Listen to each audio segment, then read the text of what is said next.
Ok, donc on va regarder ce que ça donne à cheval, tout ce qu'on a fait au sol. Bon, là, je viens de marcher 5 minutes. Oh. T'as vu Claudia qui a ça? Ok. Elle a vu. Je peux le prendre. C'est pas évident qu'elle ait été travaillée au flag à cheval il y a 5 ans. Je le fais pas forcément systématiquement. Donc voilà, on recommence un petit peu comme on était au début au sol ce matin. Elle est un peu inquiète, mais il n'y a rien de particulier.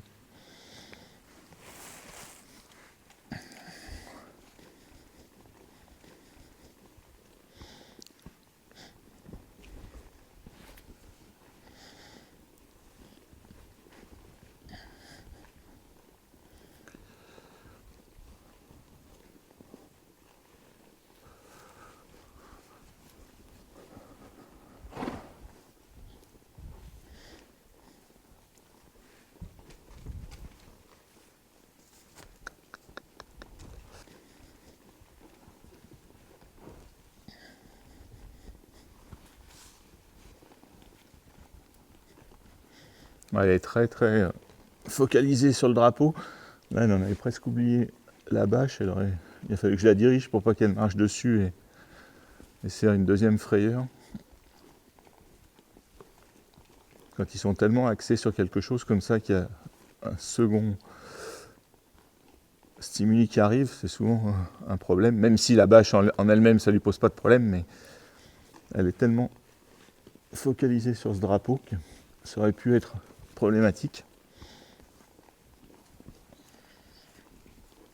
Voilà, alors elle veut bien ce qu'on a remarqué, c'est qu'elle le fuit sans précipitation.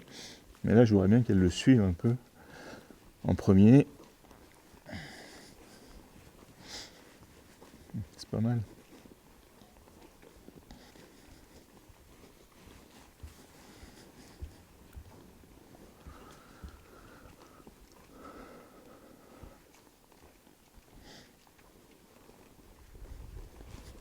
Alors, on est de nouveau dans la fuite.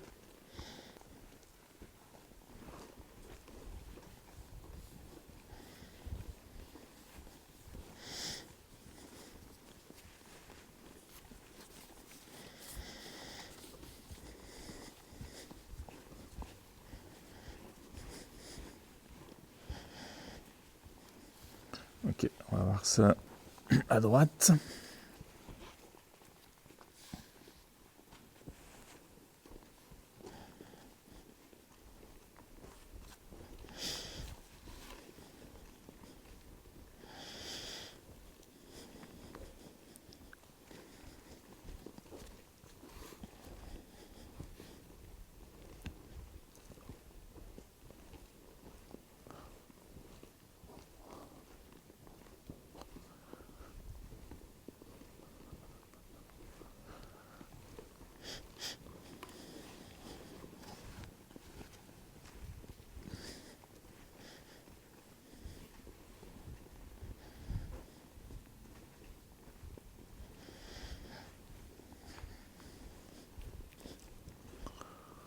Lui demander les hanches avec un petit peu de vie dans le drapeau.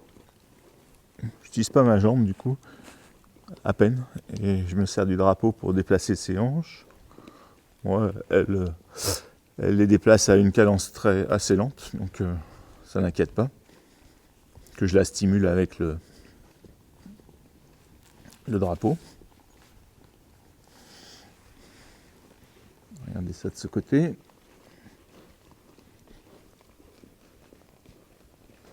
Ouais, c'est la même chose. Regardez si on peut déplacer ses épaules en suivant le drapeau.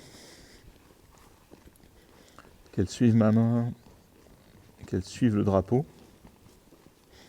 C'est pas mal. Le même exercice et en fuyant le drapeau. Très bien. Il n'y a pas de précipitation. Elle fait les choses qu'on lui demande.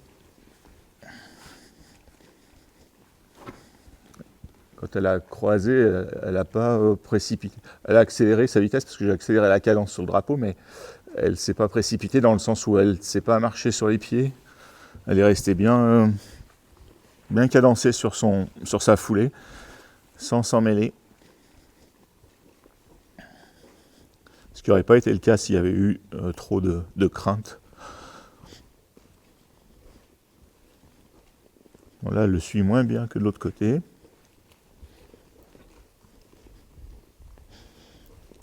Je suis obligé de la pousser un petit peu avec mes jambes pour qu'elle reste en avant.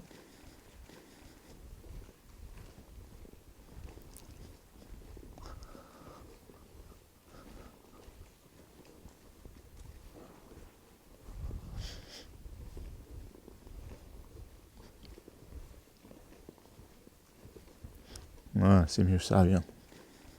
Là, voilà, elle commence à descendre un petit peu son encolure. Elle relaxe sa mâchoire.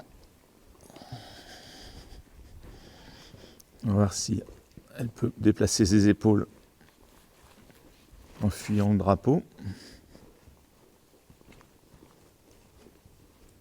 Elle est prête à s'en mêler un peu les pieds, elle n'est pas aussi relaxe que l'autre côté. Elle est contractée un peu dans sa nuque. Pas autant de confiance.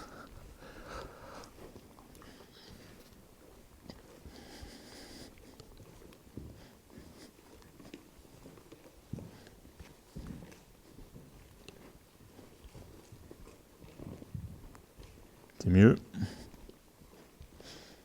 Oui, bien. Ok.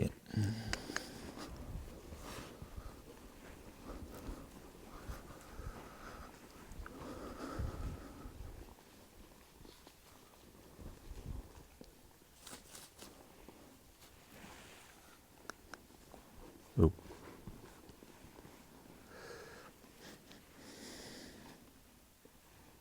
Je vais la préparer un peu pour la suite parce que j'ai peur que ça dure un peu longtemps.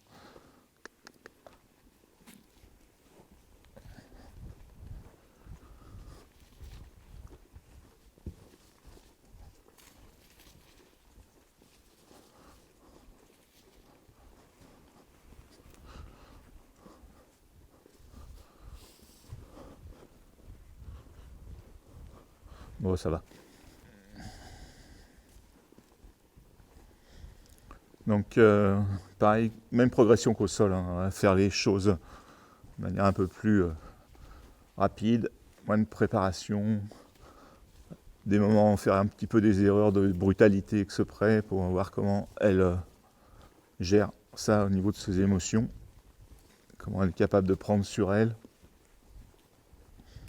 Bon, là, tout ça passe plutôt bien.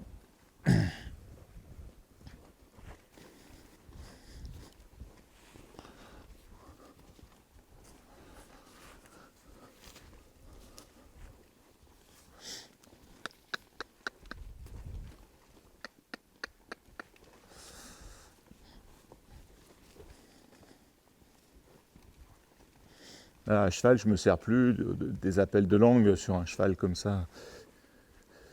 Je veux dire, qui a déjà du travail, etc. Là, je m'en suis juste servi pour l'aider au moment où j'ai mis un peu plus de vie dans mon drapeau pour la déplacer. Je me suis servi de l'appel de langue pour lui signifier qu'à ce moment-là, on voulait bouger un peu plus vite.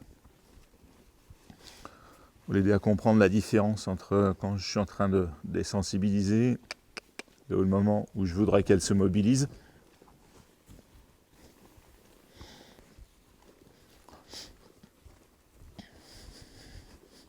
Après, il y a plein de chevaux qui sont capables d'appréhender ça par rapport à l'énergie qu'on met dans le drapeau, dans son corps, etc. Pas tous les chevaux, enfin, tous les chevaux sont capables à terme de le faire, mais au départ, pas tous. Donc ça peut aider à éviter du stress chez le cheval et puis raccourcir les temps de travail. Mais le but final, c'est ça, hein, c'est qu'ils écoutent. Là, mon énergie, elle est calme et tout. Je vais mettre un peu plus de vie. Voilà, sans l'aider avec la voix. Je l'ai aidé un petit peu avec la reine directe pour lui signifier qu'on voulait aller à gauche. Mais ce qui a vraiment fait bouger ses épaules, c'est l'énergie qu'il y avait dans le drapeau. Une énergie qui est basse, même si le mouvement est rapide. énergie haute.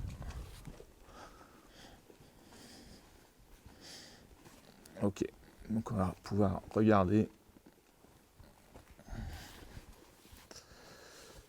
comment elle est avec le slicker.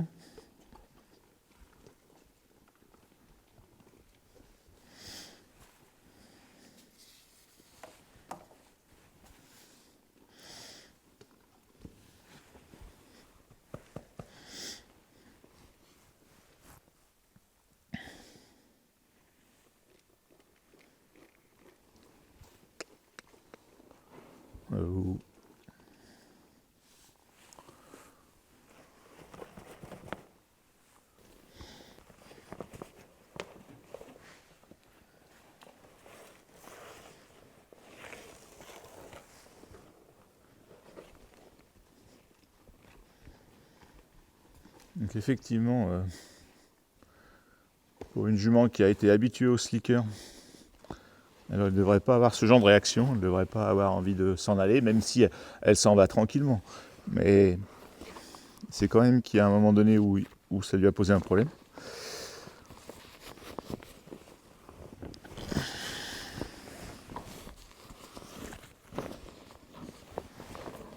Donc ça peut se travailler avec la bâche, hein, c'est pas spécifique à la couleur ou quoi que ce soit. On peut se travailler avec autre chose.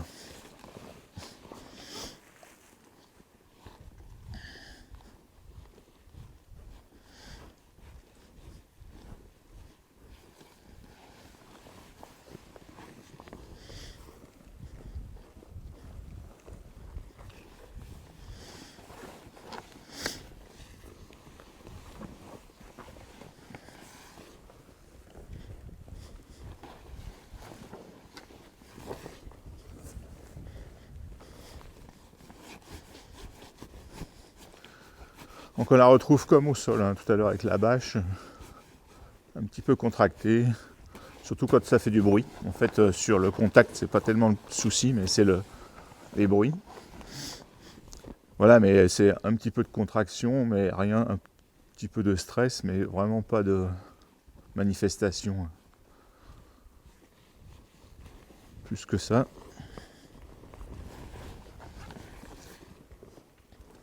Il faut faire attention quand on fait des pauses et qu'on reprend, parce qu'à chaque fois, elle restresse un petit peu.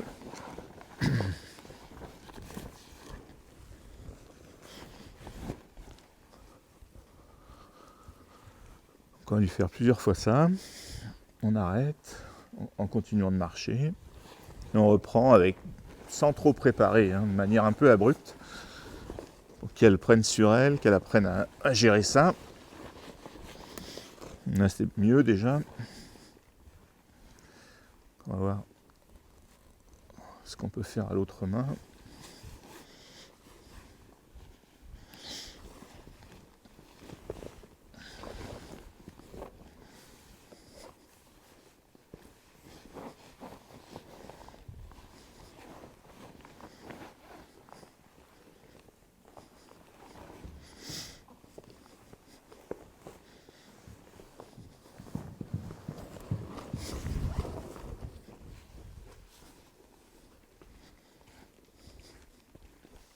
Dans ce genre de situation, surtout pas rester accroché au slicker qui lui pose un problème. Parce que là, on va empirer la peur du cheval. Et on peut aller dans des situations dangereuses. Alors, si j'arrive à le récupérer à cheval, mais c'est pas sûr parce qu'il est très lourd et raide.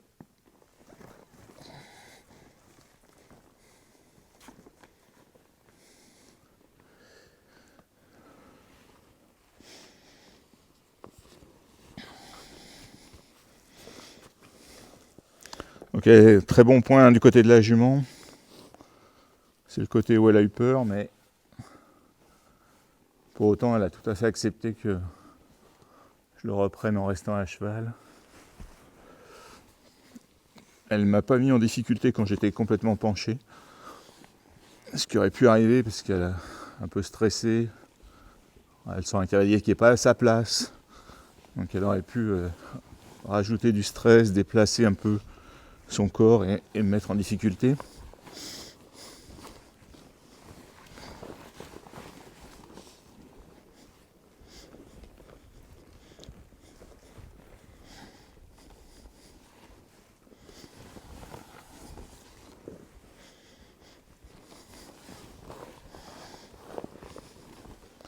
Voilà, c'est bien.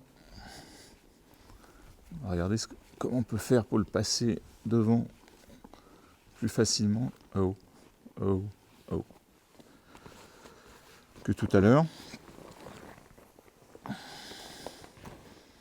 Bon, à l'arrêt, on n'a pas de souci.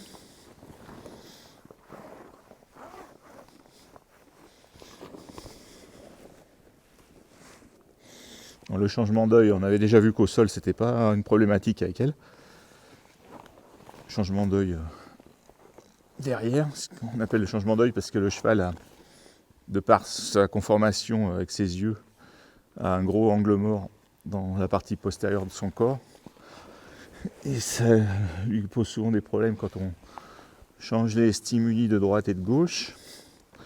De plus, son cerveau étant latéralisé,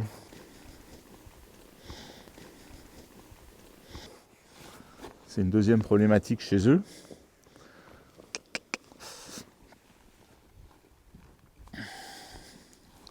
Donc on va regarder ce qu'on peut faire en mouvement au niveau de la tête. C'est pas facile parce que on n'est pas en bonne position. La jument a une grande encolure. Ah, c'est bien. Ça faudrait le faire à deux, ça, à 2 chevaux. C'est bien. Donc là, elle a tourné, hein, elle a déplacé ses épaules, mais elle n'a jamais pris de vitesse par contre. Elle est restée toujours à la même cadence.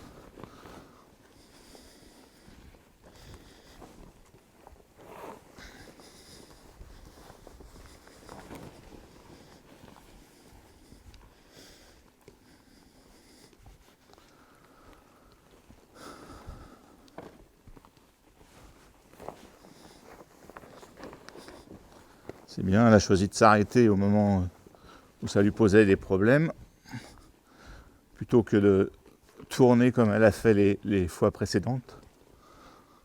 Mais ça, c'est un choix de sa part, hein. Je l'ai pas. À aucun moment, je vais la forcer à faire ça. Bien.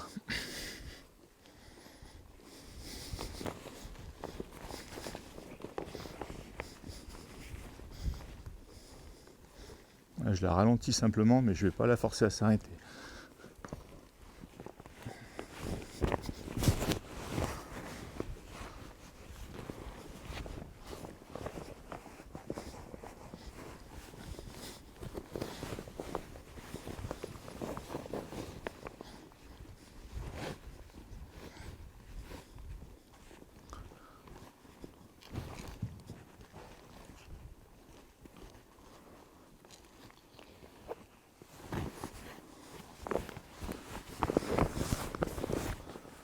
Donc là, on voit bien que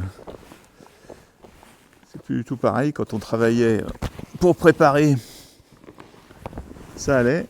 Mais là, on est dans la situation où elle a eu peur apparemment, c'est-à-dire quand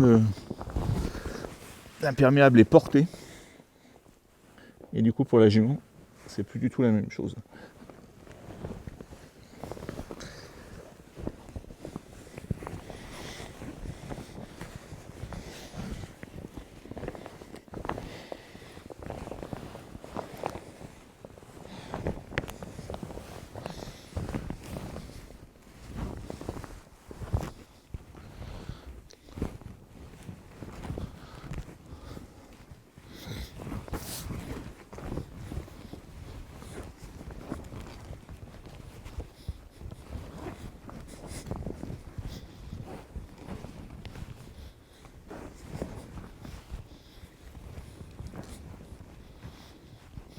Donc là, elle veut vraiment fuir. Elle ne fuit pas dans le sens où elle ne se met pas à courir en avant, mais par contre, elle fuit fort le regard. Je vais la garder un petit peu avec ma reine gauche, qu'elle accepte de continuer de regarder le problème.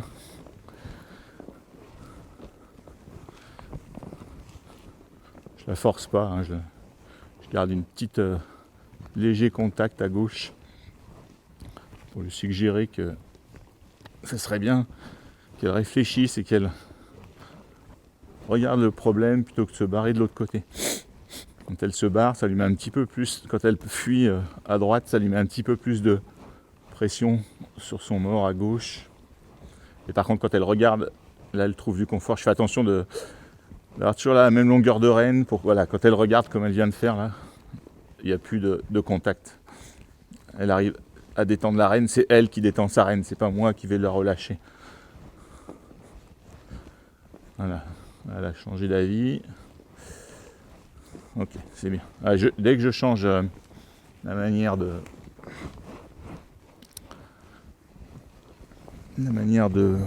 d'utiliser le slicker, là, elle repart de l'autre côté. Elle va revenir à l'endroit où elle avait accepté. Voilà, là. Ça va.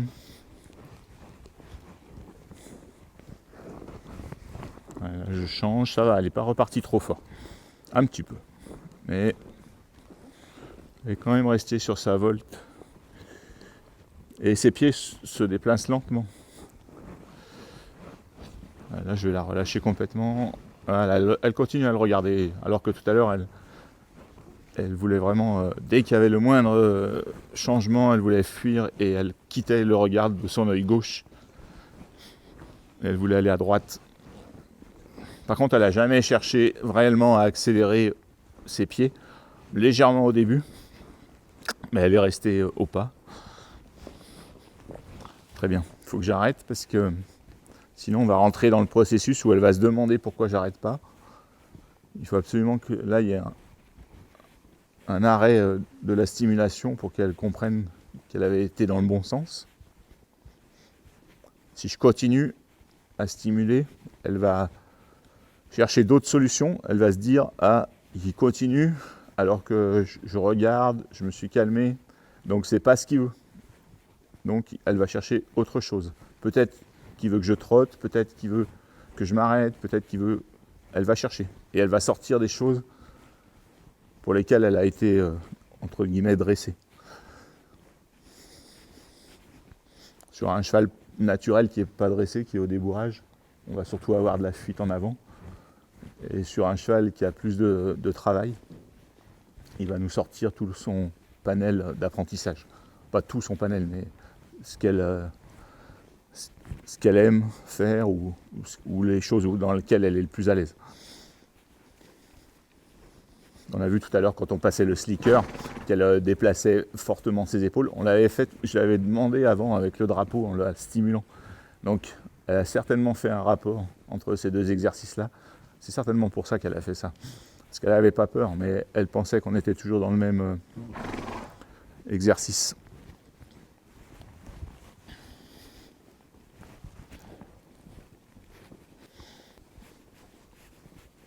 On va regarder ce que ça donne du côté droit. Je me mets un petit peu en sécurité en raccourcissant ma rame droite quand même. Sécurité et puis aussi en premier lieu pour pouvoir aider le cheval à sortir d'un moment de stress si ça arrive.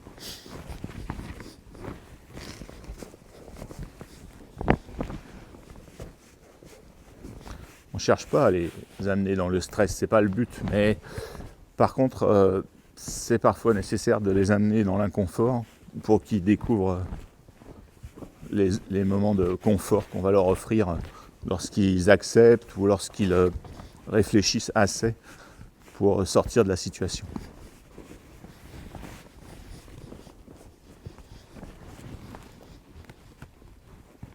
Elle a touché le pare-botte à gauche, donc elle s'est inquiétée de l'autre côté.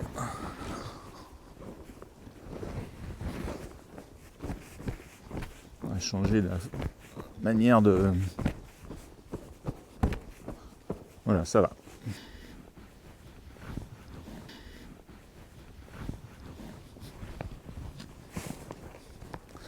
Là, je la mets sur une volte, je fais désengager ses hanches avec ma jambe.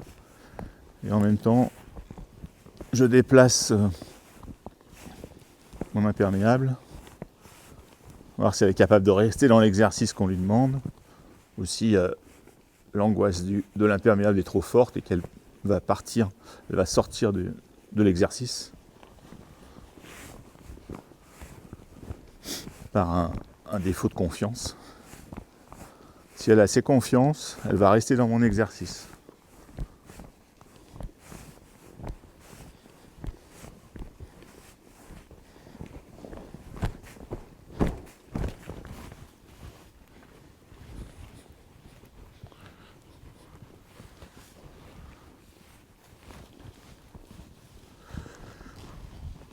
Mettre l'exercice en place.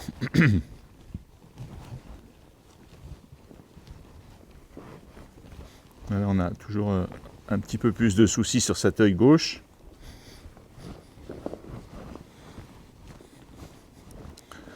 Du coup, elle n'arrive pas à rester dans la demande, là, sur la volte avec les hanches qui bougent, qui désengagent. Elle est partie un petit peu en déplacement latéraux. Elle a fait des choses. Elle est sortie de la volte, on a fait un carré. Là, on est revenu sur la volte. Je vais voir si je peux remettre ma demande de hanche en place. Oui. J'embête de nouveau un peu. Voilà, on repart sur une espèce de session. Elle revient sur la volte.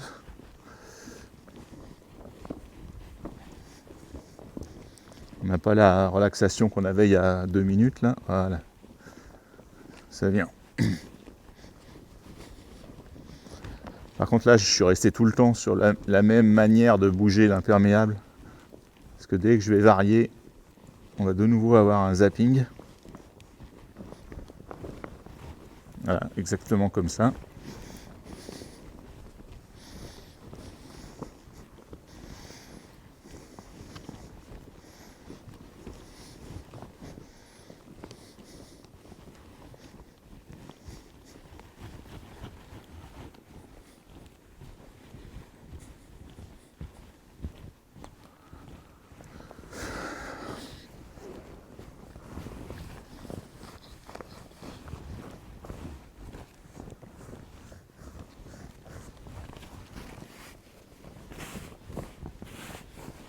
Alors, complication. Volte à gauche. Stimuli à droite. Donc une petite crispation. L'encolure qui se lève. Envie de regarder à droite. Je la laisse légèrement regarder. Et après je redemande ma demande d'exercice. Elle revient bien. Elle n'est pas très relaxe, mais elle fait l'exercice normalement. Là, j'ai changé.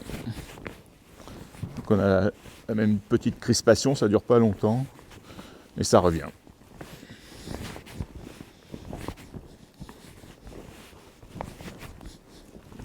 Voilà, je change plusieurs fois de manière.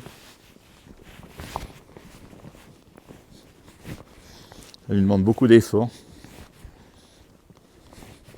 Même si physiquement il n'y a pas un gros travail à fournir, elle va certainement transpirer là. Parce que ça lui demande de prendre sur elle très fortement. Elle souffle beaucoup.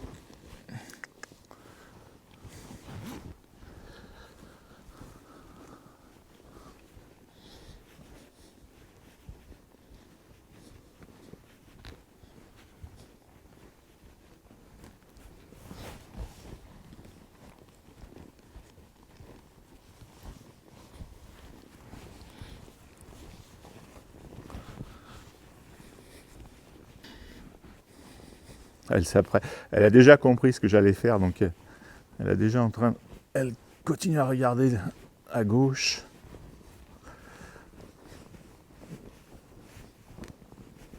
Voilà, très bien.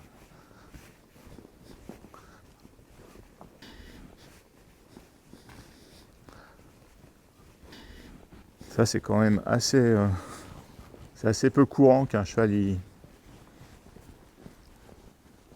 il comprenne l'exercice d'un côté et de l'autre. C'est pour ça qu'il faut beaucoup faire toutes les choses à droite, à gauche. C'est pas très fréquent. Elle s'est préparée, je lui ai laissé le temps. Et quand j'ai commencé, il ne s'est rien passé. Elle n'a pas stressé. Parce qu'elle savait, elle avait compris et que je lui ai laissé le temps. Je lui ai laissé de l'espace aussi, je n'ai pas raccourci ma volte. Là, c'est une notion très importante. une bonne relaxation, de leur laisser du temps et de l'espace. C'est vraiment la clé de leur confort mental.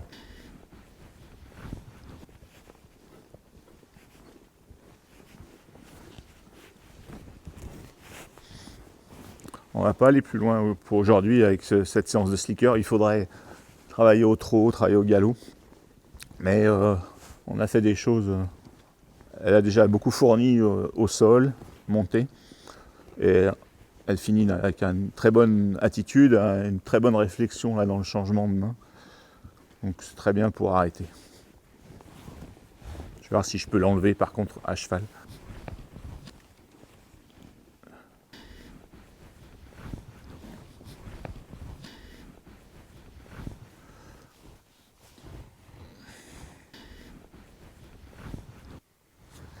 Voilà, je pense qu'elle sait aussi. Vu ses oreilles, elle se prépare à ce que je fasse la manœuvre inverse qui a eu lieu tout à l'heure au même endroit.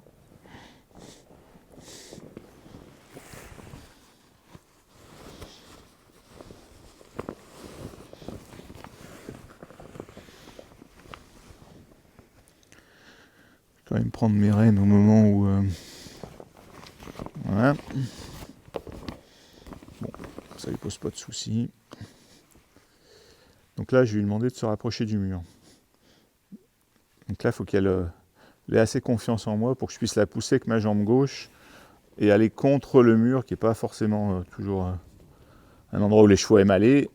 Et en plus, compresser l'imperméable entre elle et le mur. Donc elle a bien accepté d'y aller, mais sauf qu'après, elle a changé son angle pour se mettre un peu en sécurité. Là, c'est mieux ça. Voilà.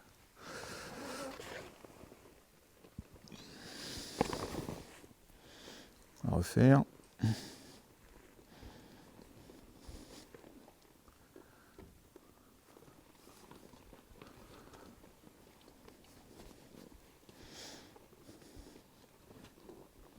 Oh.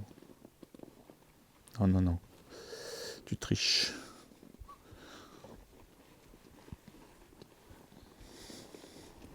Oh.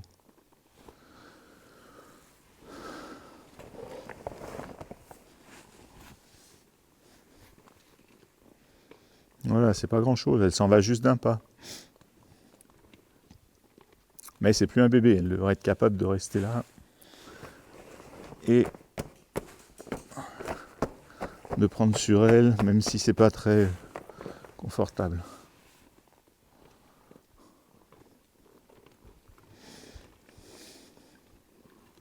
Là. Oh.